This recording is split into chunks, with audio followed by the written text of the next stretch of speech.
Hey, what's going on, guys? Welcome to Le Chambre.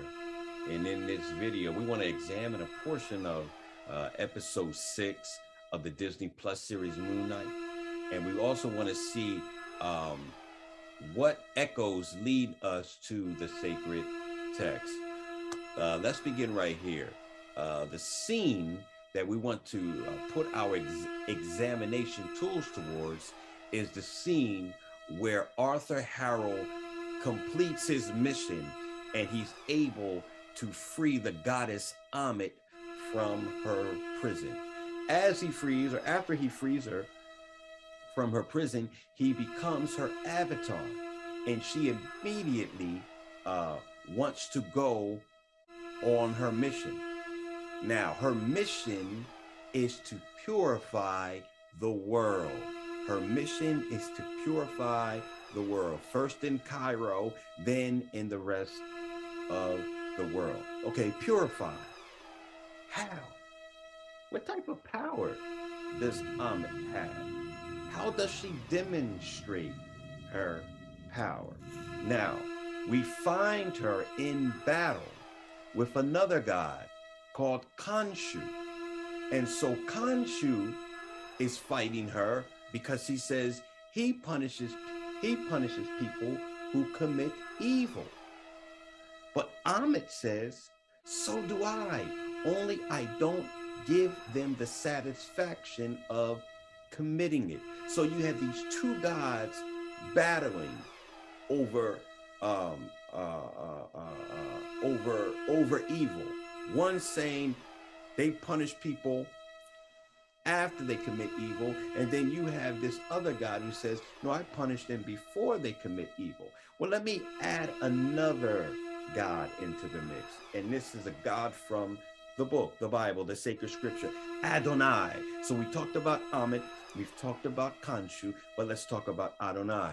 And I want to go to Genesis 4:7 real quick, and I'm going to read this. This is where Adonai, or God, was speaking to Cain about doing well.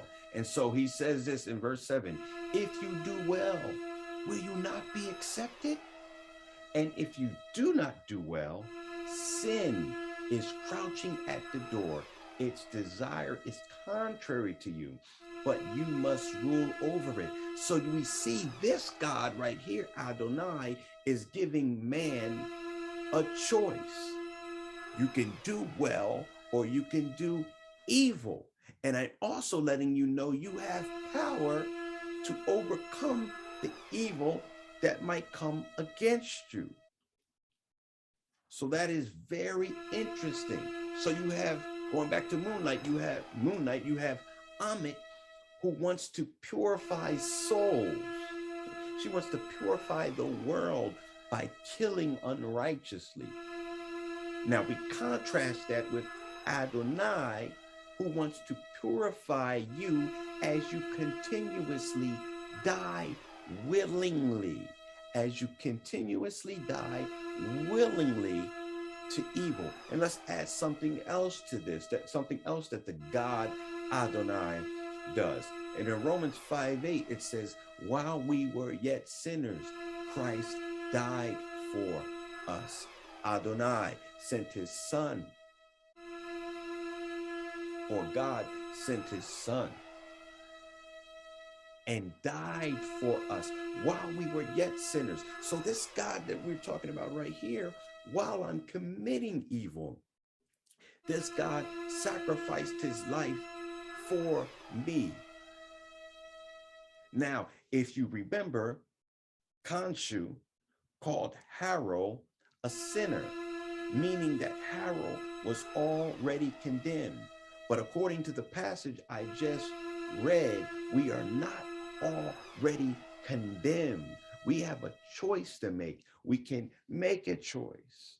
So while Ammit is killing those before time, the God Adonai is giving us a choice, and he has already rescued us. Do we accept it? We will see you in part 2.